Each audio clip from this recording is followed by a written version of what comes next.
আজকে মকর সংক্রান্তির দিন আমি নলেন গুড়ের চালের পায়েস বানিয়ে রেসিপিটা শেয়ার করছি।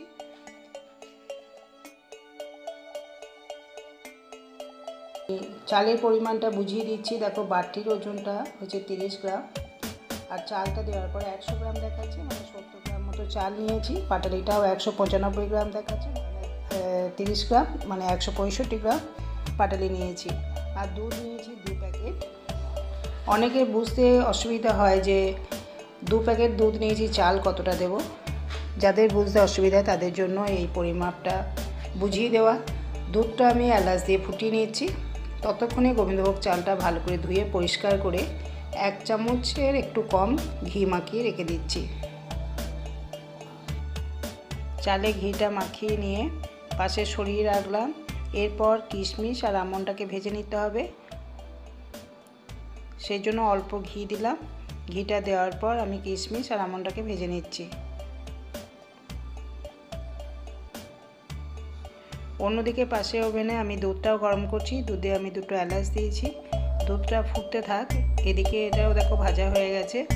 কিশমিশ আমন্ডটা ভেজে তুলে নেওয়ার পর একটা তেজপাতা ছিঁড়ে দিলাম, আলাদা করে আর ঘি দিইনি।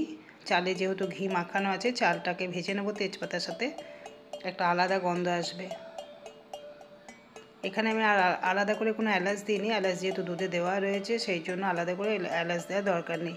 সামান্য নুন দিতে হবে, নুনটা দিলে টেস্টের একটা ব্যালেন্স থাকে।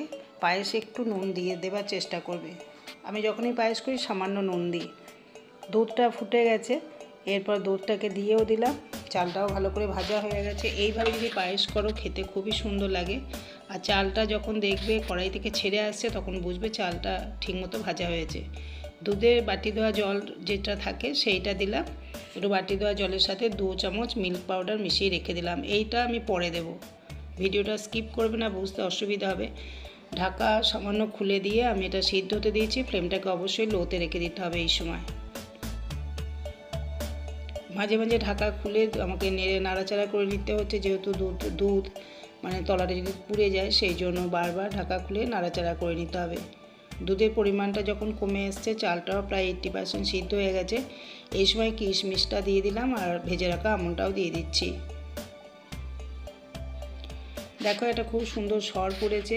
চালটাও আমি ভালো করে দেখে নিয়েছি, তোমাদেরও দেখিয়ে দিচ্ছি, একদম সিদ্ধ হয়ে গেছে। চালটা সিদ্ধ হয়ে যাওয়ার পরেই মিষ্টিটা দিতে হয়, নাহলে চালটা শক্ত হয়ে যায়। আগে কখনোই মিষ্টি দেবে না। চাল যখন দেখবে পায়েসের চাল সবসময় সিদ্ধ হয়ে যাওয়ার পর মিষ্টিটা দিতে হবে। কতটা দুধের পরিমাণ কমে গেছে দেখতে পাচ্ছ।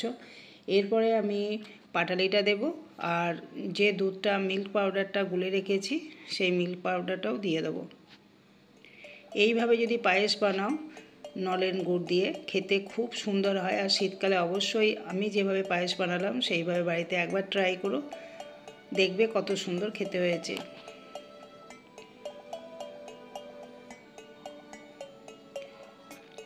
মিল্ক পাউডার গুলে রেখেছিলাম সেইটা দিলাম এই সময়।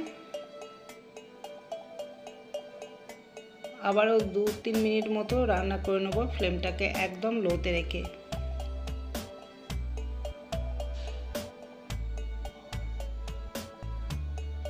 দেখো পায়েসের কালারটা একদম চেঞ্জ হয়ে গেছে, যেহেতু নলেন গুড়ের পায়েস, কালারটা খুব সুন্দর এসছে। এবার আমি গ্যাসের ফ্লেমটাকে অফ করে দিয়ে ঢাকা দিয়ে আরও 10 মিনিট স্ট্যান্ডিং টাইমে রেখে দেবো। ঠান্ডা হয়ে গেলে না এই পায়েসের উপরে একটা আলাদা সর পড়বে, সেটা দেখাচ্ছি পরে। আমি 10 মিনিট পর ফিরে আসছি। দেখো পায়েসের কালারটা কত সুন্দর হয়েছে। যদি আজকের পায়েসের রেসিপি ভালো লাগে তাহলে ভিডিও শেষে একটা লাইক এবং কমেন্ট করো।